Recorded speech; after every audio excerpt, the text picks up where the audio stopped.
हम लोग 3 घंटा उसमें चापा पड़े थे। उसके बाद हम लोग को निकाला गया तो हम लोग हॉस्पिटल गए, 2-3 दिन रखेंगे और उसके बाद हम लोग को बोला कि आप लोग बाड़ी चले जाए। ट्रीटमेंट नहीं सही से हुआ और नहीं कुछ किया गया। পাপ্পু কুমার রজক, আমার তো মাথার উপরে ছাদ চলে গেছে। খালি এইটুখানি বলতে চাই, সরকার দিয়ে যেটা ঘোষণা করেছে সেটা তো আমার সারা জীবন হবে না। আমার একটা 14 বছরের মেয়ে আছে, তার ভবিষ্যতের জন্য আমি চাইছি যে আমাকে যদি কিছু কাজ দেওয়া হয় তাহলে আমার খুব হয়। তাই বলতে চাইছি আমি, যেরকম জানি আর কে জন্য ক্ষতি না হয়, এত লোকের জীবনে টানাটানি হয়েছে। না ঠিক আছে, আমরা আছি আপনার পাশে। অন্য কেউ যদি আরেকজন বলতে। हम लोग काम करने गए थे सर, हम लोग नहीं जाना कि ऐसा घटना होगा। ये तो इंजीनियर के ऊपर गलती है। जब जड़ मजबूत नहीं होगा तो छत कैसे माथा मजबूत होगा। जड़ पहले तो ऊपर से छत ढलाई किए, ढलाई करने के बाद ऊपर से नीचे कोई आता है कि नीचे से ऊपर जाता है। ये घटना का वजह हम लोग तो। क्या नाम है आपका? अरमान खान। अच्छा, ये घटना हुआ, उसके बाद हम लोग 3 घंटा उसमें चापा पड़े थे। उसके बाद हम लोग को निकाला गया तो हम लोग हॉस्पिटल गए, 2-3 दिन रखेंगे और उसके बाद हम लोग को बोला कि आप लोग बाड़ी चले जाए। ट्रीटमेंट नहीं सही से हुआ और नहीं कुछ किया गया। ऐसे मेरा हाथ टूटा है। हम लोग तो भाड़ा घर में रहते हैं, यही हम लोग रोज कमाते हैं, रोज खाते हैं। कहाँ का रहने वाला? काकीनाडा। काकीनाडा, ठीक है। यही सब हम लोग का घटना है साहब।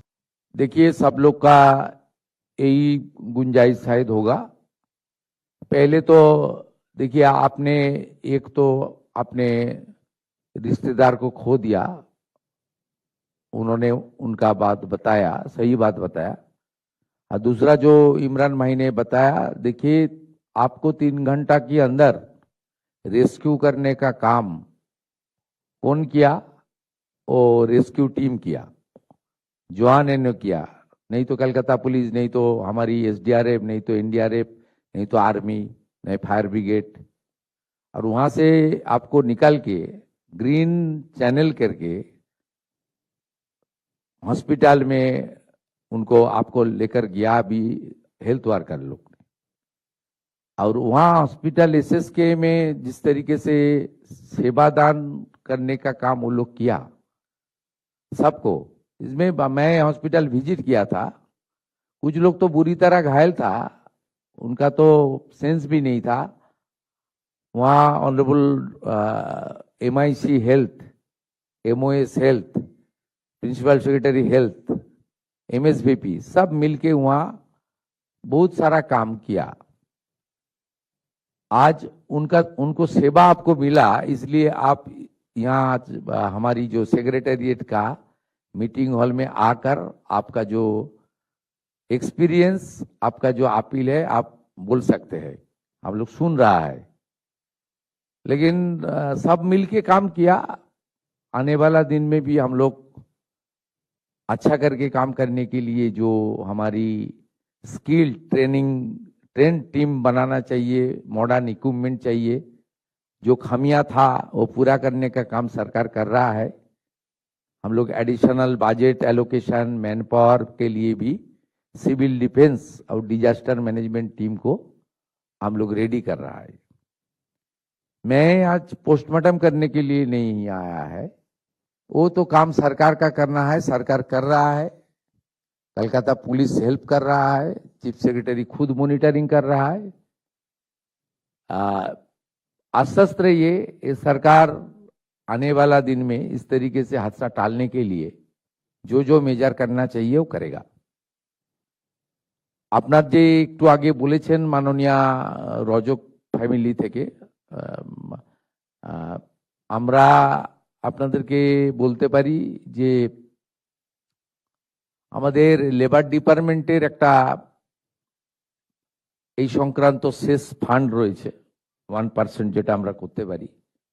সেখানে কি কি এই 10 লক্ষ টাকা আপনার যারা ডেথ ফ্যামিলি তারা তো পেলেন, আজকে 1 লাখ টাকা করে ইনজোর্ডরা পেলেন। এর বাইরেও এই ফ্যামিলিগুলোকে, যারা বিশেষ করে যারা ডেথ ভিকটিম, এই ফ্যামিলিগুলো আমাদের লেবার ডিপার্টমেন্টের যে শেষ ফান্ড রয়েছে ওখান থেকে কি ধরনের সহযোগিতা করা যায়, এটা আমি কমিশনার কাম অ্যাডমিনিস্ট্রেটর আমাদের কলকাতা কর্পোরেশন তাকে দায়িত্ব দিচ্ছি, আর মন্ত্রিসভার পক্ষ থেকে ইউডিএমএ মিনিস্টারকে এটা মনিটরিং করার জন্য দায়িত্ব দিচ্ছি। মাননীয় অগ্নিমিত্রা পাল মহোদয়া ক্যাবিনেট মিনিস্টার, মাননীয় শ্রীমতী স্মিতা পান্ডে আইএস এই বিষয়টা দেখবেন, দেখে চিফ সেক্রেটারির মাধ্যমে আমার কাছে প্রপোজাল আসবে। আমাদের লেবার সেক্রেটারি রচনা ভগত রয়েছেন, মন্ত্রী অর্জুন সিং রয়েছেন, তাদেরকেও প্রপারলি আমরা অ্যাডভাইস করে দেব। আপনাদেরকে আমরা এই বিষয়টা মাননীয় স্মিতা পান্ডে মহোদয়া তিনি আপনাদেরকে জানিয়ে দেবেন আগামী 7-10 দিনের মধ্যে অপরচুনিটি কি রয়েছে আর আমরা কি করতে পারি। অনারেবল সিএস আমাকে বললেন যে অপরচুনিটি আছে, আমরা কিছু করতে পারবো, এদের মাসে মাসে কিছু হেল্প করতে পারবো।